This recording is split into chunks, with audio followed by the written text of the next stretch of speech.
ఎఫెసీయులకు రాసిన పత్రిక 6వ అధ్యాయం 12వ వచనం. ఏలయనగా మనము పోరాడునది శరీరులతో కాదు గాని ప్రధానులతోనూ అధికారులతోనూ ప్రస్తుత అంధకార సంబంధులకు లోకనాథులతోనూ ఆకాశ మండలమందున్న దురాత్మల సమూహములతోనూ పోరాడుచున్నాము. చిన్న ప్రార్థన, వాక్యం నడిపింపు కొరకు ప్రార్థన చేసుకుందాం. పరిశుద్ధుడా, ప్రేమగల తండ్రి, మీకు వందనాలు, స్తోత్రాలయ్యా. పోయిన శుక్రవారం ఉపవాస ప్రార్థనా కూటము నుండి నేటి ఉపవాస ప్రార్థనా కూటము వరకు మాకు తోడుగా ఉండి మీ నామానికి మీరు తెచ్చుకున్న మహిమను బట్టి మీకు స్తోత్రాలు అయ్యా. మమ్ములను సజీవుల లెక్కలో చేర్చి నాయనా మీకు సాక్షులుగా మేము జీవించటానికి మమ్మల్ని నిలబెట్టినందుకు స్తోత్రాలు. చదవబడిన వాక్యాన్ని వివరించటానికి నేను చాలిన వాడను కాను గాని నన్ను మీ సిలువ చాటున మరుగుపరచి నీ బిడ్డలతో మాట్లాడి బలపరచమని యేసుక్రీస్తు నామమున ప్రార్థించి వేడుకుంటున్నాము తండ్రి. ఆమేన్, ఆమేన్, ఆమేన్. ప్రియులారా, మనుషులు 3 విధాలుగా నడిపించబడతారు. ఎన్ని విధాలుగా? 1, దేవుని చేత నడిపించబడతారు. 2, సాతాను చేత నడిపించబడతారు. 3, మన స్పృహ చేత మనం కూడా మనల్ని బట్టి మనమే నడుస్తూ ఉంటాం. ఎక్కువ శాతం దేవుని చేత నడిపించబడతాం, ఎక్కువ శాతం సాతాను చేత నడిపించబడతాం, తక్కువ శాతం మన స్పృహను బట్టి నడుస్తాం. ఈ మధ్యలో మనం ఒక కీలు బొమ్మ లాంటి వాళ్ళం. మనం దేవుడు నడిపిస్తే నడుస్తాం, లేకపోతే ఆగుతాం. సాతాను నడిపిస్తే నడుస్తాం, లేకపోతే ఆగుతాం. కొంచెం స్పృహ అనేది మనకు ఉంటుంది, ఒక తెలివి అనేది మనకు ఉంటుంది. ఇది తప్పు, ఇది ఒప్పు అని తెలుసుకునే తెలివి ఉంటుంది. కాబట్టి దేవుని చేత నడిపించబడతాం, లేక సాతాను చేత నడిపించబడతాం. 3వది, మన స్పృహ చేత కూడా నడిపించబడతాం. ఒక వ్యక్తి చెడు కార్యం చేస్తున్నాడంటే, ఒక స్త్రీ లోక సంబంధంగా జీవిస్తుందంటే అది సాతాను నడిపింపు. ఎవరు నడిపింపండి? అది సాతాను నడిపింపు. ఒక వ్యక్తి మంచి కార్యాలు చేస్తున్నాడంటే, ఒక స్త్రీ మంచి కార్యాలు చేస్తుందంటే అది దేవుని చేత నడిపించబడటం. సాతాను చేత నడిపించబడుతున్నామని గుర్తించటానికి మధ్యలో మన స్పృహతో నడిపించబడతాం. ఇది తప్పు చేస్తున్నామా, మంచి చేస్తున్నామని తెలుసుకోవటానికి మన స్పృహ చేత మనం నడిపించబడతాం.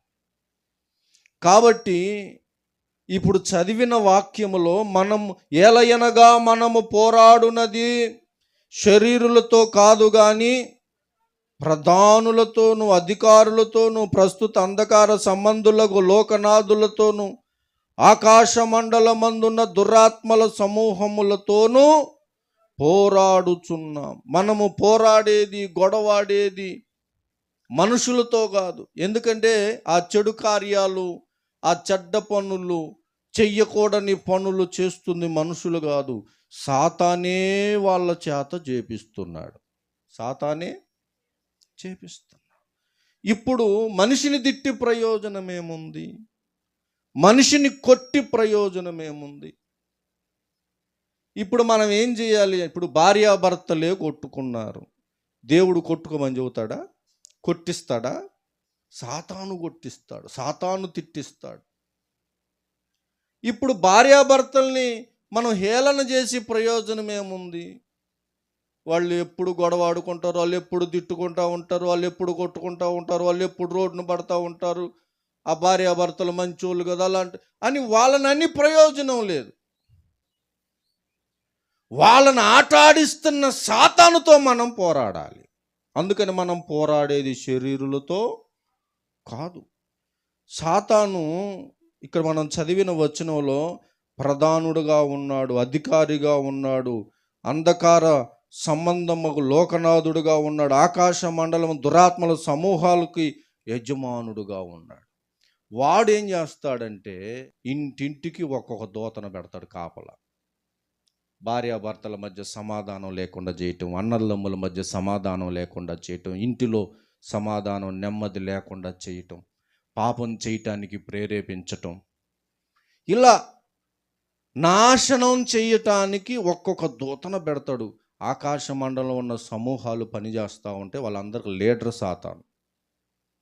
ఇప్పుడు మనుషులను కాదు మనం తిట్టాల్సింది, మనుషులను కాదు మనం అనుకోవాల్సింది, వాళ్ళని నడిపిస్తున్న దురాత్మలతో మనం ఇప్పుడు పోరాడాలి. ప్రార్థన అంటే దురాత్మలతో పోరాడటం, దురాత్మలతో పోరాడటం. ఒక భార్యాభర్తల గురించి ప్రార్థన చేస్తున్నాం, అయ్యా వాళ్ళిద్దరి మధ్య సమాధానం కావాలి. లేదు తల్లిదండ్రులు పిల్లల మధ్య సమాధానం కావాలని ప్రార్థన చేస్తున్నావు అంటే తల్లిదండ్రులను పిల్లలను విడదీస్తున్న దురాత్మతో నువ్వు ప్రార్థన ద్వారా యుద్ధం చేస్తున్నావు, పోరాడుతున్నావు అని అర్థం అన్నమాట. కాబట్టి ఎవరైనా చెడు కార్యాలు చేస్తుంటే సమాధానం లేకుండా ఉంటే మనుషులను కాదు మనం నిందించాల్సింది, వాళ్ళని వేధిస్తున్న దురాత్మలతో మనం ప్రార్థన ద్వారా పోరాడు. భార్యాభర్తల మధ్య సమాధానం లేకుండా చేస్తున్న దురాత్మ యేసు నామములో భార్యాభర్తలను విడిచిపెట్టి పో అని మనం ప్రార్థన చేయాలి. అన్నదమ్ముల మధ్య, తల్లిదండ్రుల పిల్లల మధ్య సమాధానం లేకుండా దురాత్మలతో మనం పోరాడు. యేసు నామములో ఆజ్ఞాపిస్తున్నాం, సాతానా ఆ కుటుంబాన్ని విడిచిపెట్టి వెళ్ళు అని మనం ప్రార్థన చేయాలి. పాల్ యాంగ్షో గారని దక్షిణ కొరియా దేశంలో, ఆయనకి సుమారు 25 లక్షల మంది ఏమో సంఘం అంట. ఆయన దగ్గరకు అమెరికా దేశం నుంచి ఒక సేవకుడు వచ్చాడు. వచ్చి వాక్యం చెబితే లక్షల మంది బాప్తీసం తీసుకొని రక్షణ పొందారంట. ఆ అమెరికా దేశం నుంచి వచ్చిన సేవకుడు అన్నాడంట పాల్ యాంగ్షో గారితోటి, పాస్టర్ గారు నేను ఇదే వాక్యం అమెరికాలో చెప్పాను, ఇంతమంది రక్షణ పొందలేదు, ఈ దక్షిణ కొరియా దేశంలో లక్షల మంది రక్షణ పొందుతున్నారు ఏంటంటే, అప్పుడు పాల్ యాంగ్షో గారు అన్నారంట, మేము వేకువజామున ఈ దక్షిణ కొరియా దేశం మీద పరిపాలన చేస్తున్న దురాత్మలు పారిపోయేటట్లు, మనుషులందరినీ విడిచిపెట్టి పారిపోయేటట్లు మేము మా సంఘంలో ప్రతిరోజు ఏకుంజామున విజ్ఞాపన చేస్తున్నాం. ఆ విజ్ఞాపనకి దక్షిణ కొరియా దేశం మీద పరిపాలన చేస్తున్న దురాత్మలు పారిపోయాయి, అందుకనే మనుషులు త్వరగా రక్షణ పొందుతున్నారు అన్నాడంట. దేవునికి స్తోత్రం కలుగు. మనుషులు త్వరగా రక్షణ పొందాలి అంటే ఆ మనిషి మారాలంటే మారడు. ఆ మనిషిని పట్టుకొని మారనీయకుండా అడ్డగిస్తున్న దురాత్మ పారిపోవాలని మనం ప్రార్థన చేయాలి, విజ్ఞాపన చేయాలి. అయ్యా తాగుడు మానుపు ఆయన మానుకునేటట్టు చేయంటాం కాదు. ఓ తాగుబోతు ఆత్మ అతన్ని పట్టి పీడిస్తున్నావే, ఆ తాగుబోతు ఆత్మ అతన్ని విడిచిపెట్టి పారిపో అని ఆ తాగుబోతు ఆత్మ కొరకు మనం విజ్ఞాపన చేయాలి. ఎప్పుడైతే అలా పట్టి పీడిస్తున్న దురాత్మలు పారిపోయేటట్లు ప్రతిరోజు మనం ప్రార్థన అప్పుడు మనుషులు ఇక సాతాను చేత నడిపించబడటం ఆగిపోయింది. ఏమని చెప్పాడు? 3 విధాలు మనిషి నడిపించబడటం. 1 దేవుడు నడిపిస్తాడు, 2 సాతాను నడిపిస్తాడు, 3 మన స్పృహలో ఉండి ఏది మంచో ఏది చెడో తెలుసుకోవటానికి దేవుడు అవకాశం ఇస్తాడు. ఇది నేను తప్పు చేశాను, ఇది మంచి అని చేశానని తెలుసుకోవటానికి కొంచెం స్పృహతో మనం నడిపించబడతాం. కాబట్టి దురాత్మలు గనక ఈ గ్రామాన్ని, ఈ కాలనీని, ఈ కుటుంబాలని గనక వదిలిపెట్టిపోయాయి అంటే తాగుబోతులు తాగుడు మానుకుంటారు, చెడు కార్యాలు చేసేవాడు చెడు కార్యాలు మానుకుంటారు, రక్షణ పొందేవాళ్ళు కుప్పలుగా రక్షణ పొందుతారు. దేవునికి స్తోత్రం కలుగును. దక్షిణ కొరియా దేశంలో పాల్ యాంగ్షో గారి సంఘములో సుమారు 25 లక్షల మంది విజ్ఞాపన చేయటం ద్వారా దక్షిణ కొరియా దేశమే దురాత్మలు వదిలిపెట్టి పారిపోయాయి అంట ప్రియులారా. కాబట్టి ఒక కుటుంబం రక్షణ పొందాలన్నా, ఒక వ్యక్తి మారు మనసు పొందాలన్నా ముందు వాళ్ళను పట్టుకున్నటువంటి దురాత్మలు పారిపోయేటట్టు మనం శరీరులతో కాదు కానీ ఆ అంధకార శక్తులతో మనం పోరాడాలి. దేవునికి స్తోత్రం కలుగునుగా. హల్లెలూయా.